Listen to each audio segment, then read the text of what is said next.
The eyes of Texas. Football and Texas, they just naturally go together. The Texas State's high school championship game. 12 undersized orphans in ragtag uniforms come out to the field. Their competition? A team of 44 players outfitted with the latest equipment. Sounds like a Hollywood script to you, right? Well, in fact, it happened not just once, but for almost a decade.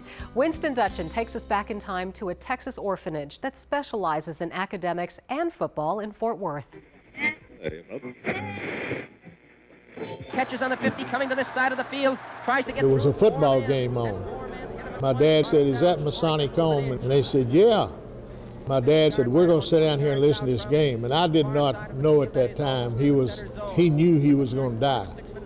He said, "But I want you to promise to go to Masonic home and become a Mighty Mite." A long lateral pass is away at the 20, the 25. No football team in the nation, not even the Four Horsemen of Notre Dame, captured the country's attention like the Mighty Mites. However, no one came to the Masonic home on scholarship or to be football stars. They came by tragic circumstances.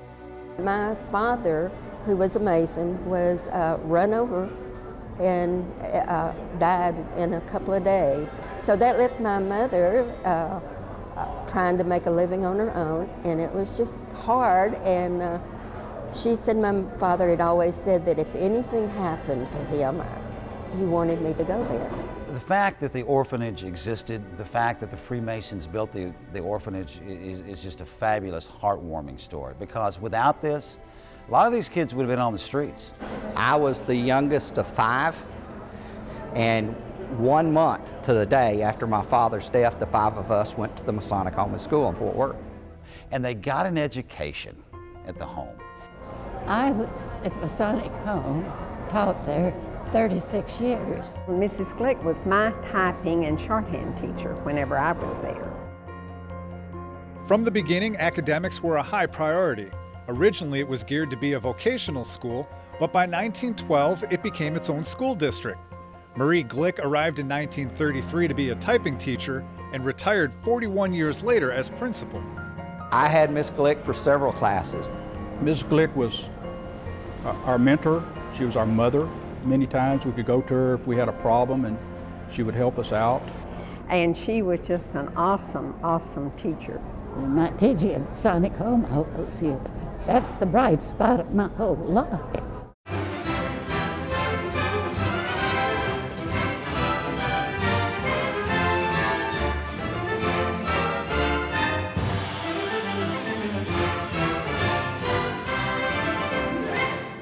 Masonic Home kind of ruled football in Texas. That rule began in 1927 when Harvey Newell Russell walked on campus. Rival coaches called him a gentleman coach because he was quiet, reserved, and always well-dressed. But he taught hard-hitting basics and had a playbook larger than the Fort Worth phone book. Russell built a team with names like Hardy Brown, DeWitt Coulter, Doug Lord, Jeff Brown that would later become famous in the roll call of the home. There was a guy named Jeff Brown who introduced a thing called the humper at the orphanage. And what he did, he would throw his shoulder, no face mask back then, he would throw his shoulder into the face of the opposing player as he was blocking him, and more times than not, teeth were loosened, noses were broken, and the teams that they were playing, even though they had bigger players, were kind of afraid of the orphans. Russell instilled an attitude in his players and future students. Well, the one thing about sports from the era of Rusty Russell that was passed down through all generations of home kids, it developed a winning attitude at the Masonic Home, and that's the thing that was so important. Rusty Russell was not accustomed to, nor would he accept failure. He nearly lost his eyesight in World War I when a canister of mustard gas blew up in his face. Doctors told him he might never see again, and playing football was out of the question. As he recovered in the hospital, Russell decided a few things about himself. Number one, nothing would stop him from making a full recovery. Next, he wanted to work with children. And third, he wanted to coach football. When he returned to the States, he enrolled in Howard Payne College and became all-conference in football and basketball. In 1922, he was named the best all-around athlete at Howard Payne. He ran innovative plays at a time when football was just running the ball up and down the field. He used speed and ever-changing formations. He just outthought his rivals. But the truth of the matter is that he saw in these 130 and 140 pound kids a lot of heart. He knew they were fearless, for one thing. I mean, they'd already gone through the loss of one or two parents. They had made the transfer into this orphanage behind this big fence. They weren't scared anymore, and he knew that he could mold these football players into something big, even though they were small, because they had that mentality. They had that will to succeed. When we return, how Rusty Russell molded these orphans into a Texas football dynasty and proved that they were indeed Mighty Mites. When the Masons built the Masonic Home and School in Fort Worth, their goal was to give the orphans the best possible education. Little did they know they were also getting a first-class football team, thanks to their science teacher turned coach. Rusty Russell rarely had more than 12 players to suit up, and they were always smaller than their opponents.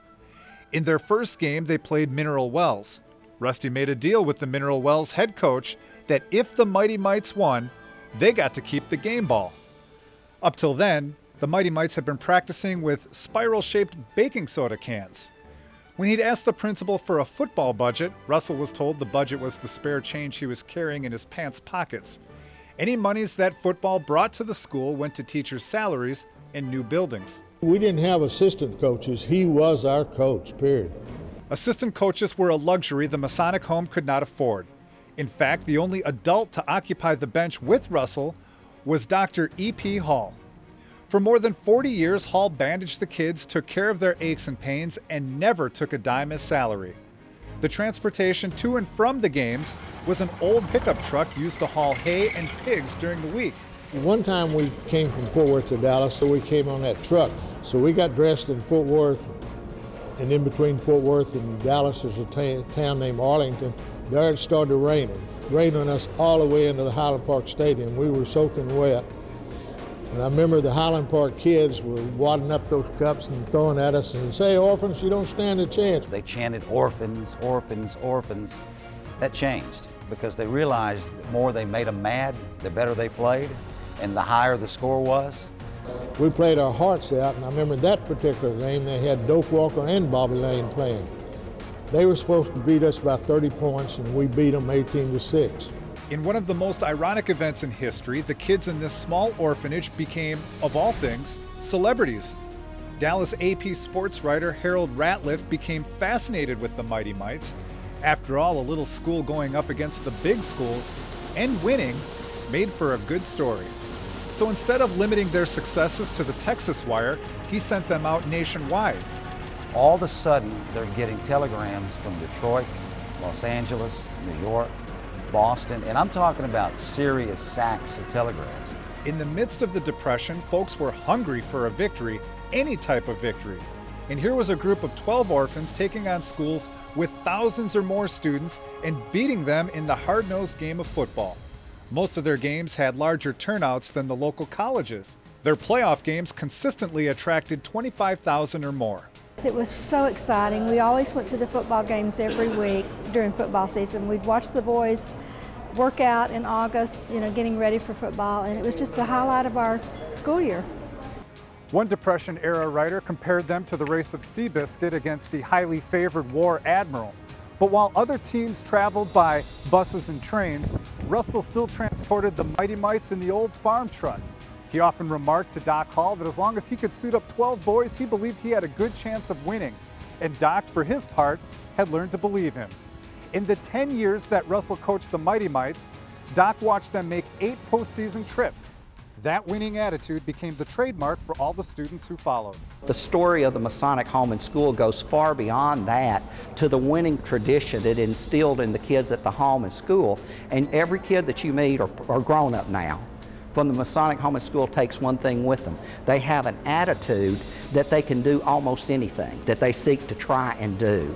And that was the thing that was so important about the home and school. It instilled that in you, and we carried that out into the world. And that's why so many of the ex-students of the Masonic Home are successful today. 2 of Rusty Russell's players made it to the NFL. Hardy Brown found fame with the San Francisco 49ers and was known as the meanest man in pro football. DeWitt Coulter probably was the most famous player to come out of the Masonic home. He played for West Point of the 1946 championship team that had 2 Heisman Trophy winners. It probably was the best Army team up to that point. DeWitt's 3 out of his first 4 years, he was an all-pro tackle for the New York Giants. In fact, Tom Landry said that DeWitt Coulter, while he was playing, was the best pro player he'd ever seen in his life. Rusty Russell's final record at the home was 127 wins, 30 losses, and 12 ties. I finished at Masonic Home in 1944. Played 2 years under Rusty Russell. Greatest person I've ever known in my life. Without Russell, football would have been just another class in the curriculum. As good as Rusty wanted his team to be, the administrators and teachers set the same standards for their students. In fact, Russell's day job was as the Masonic Home's science teacher. All our teachers were special, and of course that was because Miss Glick only hired the best teachers. And the teachers really cared about their students, but that also came from Miss Glick. It was passed down, and it was something that we all just loved. The kids had no home of their own to go to, and since they were all in the same dire situation, they became one big family. The orphanage, in truth, was a step up for a lot of them because they came from very, very poor families, poverty. The teachers took these victims of tragedies and made them believe in themselves. Rusty Russell told every kid, "You came here with nothing. I want you to leave with everything." To me, the part of the big family is knowing that they were there. The kids were there. No matter whether your parents showed up, your uncle or aunt showed up to take you out on a holiday or whatever, you always had a handful of the home kids that you could go to. Because we are, even today, we're still one big family, and we're always going to be one big family. And it's very special and very important to us. The Masonic Home and Schools graduates have become lawyers, church leaders, university presidents, craftsmen, supervisors, newspaper columnists, artists, boxing promoters, and police detectives. There are some fabulous success stories that came out of this. Smart people, but think about it, without the Masonic Home, they would have never had this education.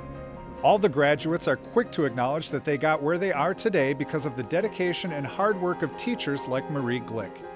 My husband finally said to me, "You're married to the Masonic Home." In a way, I guess I was. Once they became a part of the home, the teachers and students never forgot the lessons learned or the friends they made. Every year, the Masonic Home family gets together for a reunion. They reminisce and honor their teachers and administrators. It's their way of keeping the spirit alive, the spirit that took them in as orphans and prepared them for life. The Masonic Home and School closed in 2005. For the record, the home gave us 9 U.S. judges, 4 Army generals, 5 ministers, and 47 doctors. But perhaps the home's greatest contribution was proving to the nation that in the midst of a horrible depression, that anyone, no matter what his or her circumstances, had the chance to become a winner. Oh, by the way, there are hints that Jim Dent's book, 12 Mighty Orphans, will be made into a movie. We'll let you know. Now, coming